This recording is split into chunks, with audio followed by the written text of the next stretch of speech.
मित्रों नमस्ते। बीए भाग 1 सेमिस्टर 1 की कविता बालिका का परिचय जो आपके पाठ्यक्रम में है। इस कविता को सुभद्रा कुमारी चौहान जी ने लिखा है। खूब लड़ी वो मर्दानी झांसी वाली रानी थी। यह कविता लिखकर सुभद्रा जी हिंदुस्तान के घर घर में पहुंच गई थी। यह कविता कुछ अलग किस्म की है।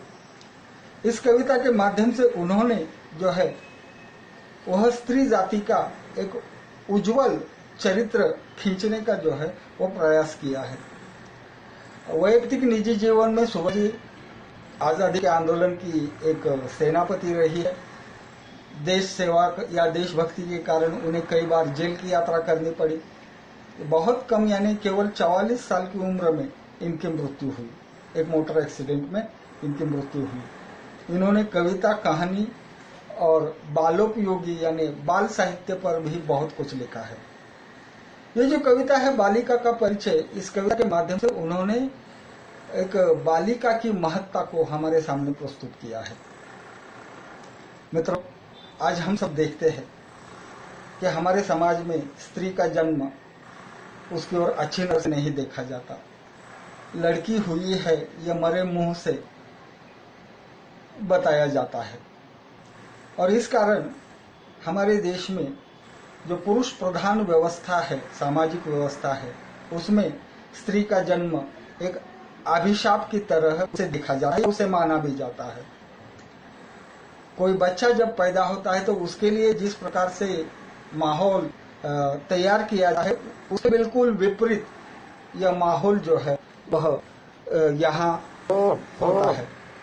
और इसलिए ये जो कविता है ये नारी जाति के वास्तविक चित्रण और गौरवपूर्ण रेखांकित मूल्यांकित करना सुभद्रा जी का जो है वो उद्देश्य है।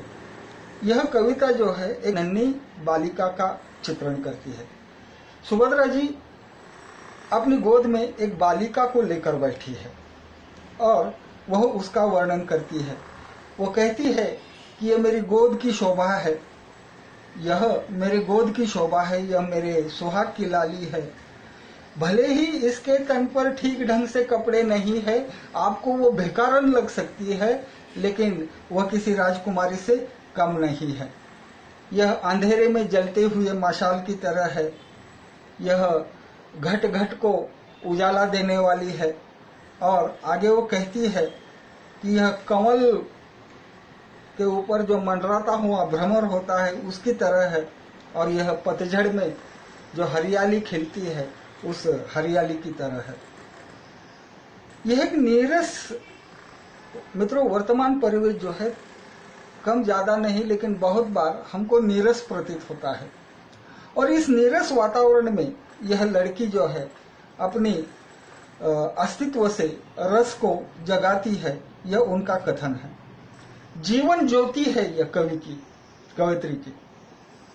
आगे वो कहती है कि जो बीता हुआ बचपन है या बालपन है, उस बालपन की यह एक मधुर वाटिका है, अर्थात बगीचा है, बाग है और उसका हंसना, खिलना, खिलखिलाना, मुस्कुराना, ये सारी उस जीवन के नाटक के महन मधुर अंश है। आगे वो कहती है कि वो मेरी मंदिर है, वो मेरी मस्जिद है, वो मेरी गुरुद्वारा है, वो मेरी काबा है, मेरी काशी है। इतना ही नहीं, वो मेरा ध्यान, तप, जप, सब कुछ वह ही है, ऐसा उनका कथन है। आगे कवयित्री ने और दो बातें रखी है। पहली बात श्री कृष्ण के संदर्भ में और प्रभु रामचंद्र के संदर्भ में। जिस प्रकार से प्रभु रामचंद्र का बचपन और भगवान श्री कृष्ण का बचपन क्रमशः अयोध्या और गोकुल वृंदावन में बीता था, तो उन स्थानों को जिस प्रकार से एक शोभा आती थी, ठीक उसी प्रकार से मेरा आंगन जो है इस बालिका की वजह से जो है वह पुलकित हो उठता है, वह पवित्र हो उठा है। यह कवयित्री का कथन है। आगे कवयित्री जो है संसार के अन्य महापुरुषों का उदाहरण देती है, जिसमें ईसा मसीह का नाम लेकर वो कहती है कि इस बालिका के पास ईसा मसीह की तरह क्षमाशीलता है। इस बालिका के पास, इस बच्ची के पास प्रेषित मोहम्मद की तरह विश्वास है।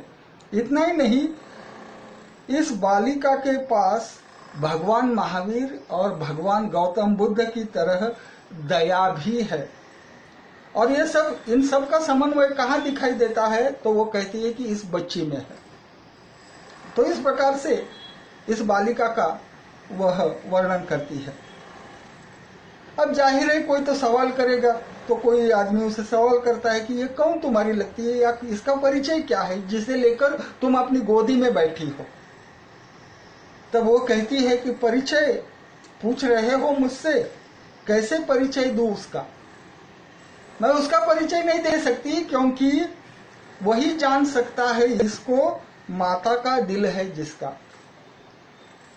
जिसके पास माँ का दिल है वही मनुष्य इसे जान सकता है, अन्य कोई नहीं।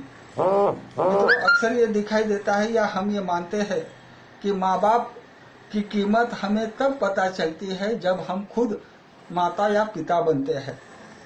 अन्यथा माँ और बाप हमारे लिए जो भी कुछ करते हैं, माता पिता हमारे लिए जो भी कुछ करते हैं, हमें उसका कोई मूल्य नहीं होता। तो इस प्रकार से प्रस्तुत कविता जो है वो इस बात को स्पष्ट करती है कि एक ओर हमारे समाज में स्त्री पुरुष का अनुपात तेजी से बिगड़ रहा है। 1000 पुरुषों के साथ कम से कम 900, 950 के ऊपर औरतों की संख्या होनी चाहिए, जो घटकर 700, 800 के आसपास आकर रुकी है। लिंग परीक्षण करते हुए स्त्री के गर्भ को जो है वो गिराया जाता है। ये हकीकत है वर्तमान की। आप सभी समझदार है, इसलिए आपके सामने बोलने में मुझे कोई हर्ज नहीं है। और ये सब करने के लिए उसको जिम्मेदार कौन होता है? तो उसके घर के सदस्य। तो हम जिन्हें अपना मानते हैं या जो अपने हैं ऐसा हमें लगता है, ऐसे ही लोग हमारे दुश्मन हैं। इसलिए ये जो कविता है, और इसका असर ये हो रहा है कि समाज में स्त्री और पुरुष का जो अनुपात है वो तेजी से घट रहा है।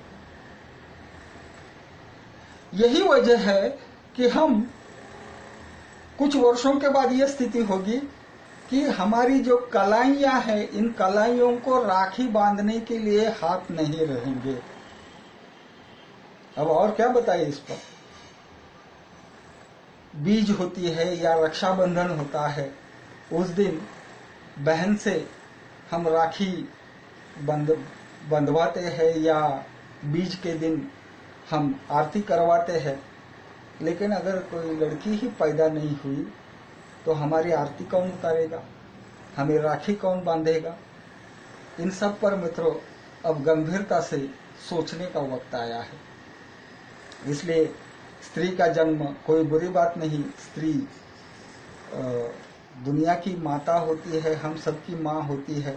और स्त्री और पुरुष में कौन श्रेष्ठ है? तो निस्संदेह एक पुरुष होकर भी मैं ये कह सकता हूँ कि स्त्री निर्विवाद रूप से श्रेष्ठ है। स्त्री माता, यह भगवती का एक स्वरूप होता है, और इसीलिए स्त्री की रक्षा करनी चाहिए, स्त्री को बचाना चाहिए। बच्ची के जन्म को खुशी की नजर से देखना चाहिए, दुख की नजर से नहीं। आदि सारी बातें जो है वो बालिका का परिचय इस कविता के माध्यम से जो है सुभद्रा जी ने हमारे सामने प्रस्तुत की है। और इस कविता का उद्देश्य भी यही है कि हमें स्त्री की इज्जत करनी चाहिए। अगर हम स्त्री की इज्जत नहीं करेंगे तो आने वाला जमाना हमको माफ नहीं करेगा।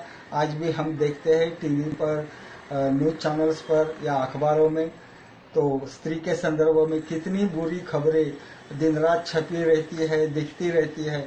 उस पर अधिक कहने की आवश्यकता नहीं है। हम सभी, अगर हमें अपना भारत आगे लेकर जाना है तो स्त्री और पुरुष दोनों को समान रूप से कार्यरत होना चाहिए, और दोनों को मिलकर या दोनों ही मिलकर इस देश को आगे लेकर जाएंगे। यही बात बालिका का परिचय इस कविता के माध्यम से सुश्री सुभद्रा कुमारी चौहान जी ने हमारे सामने प्रस्तुत की है, और यही इस कविता का उद्देश्य भी है और उसका संदेश भी। धन्यवाद।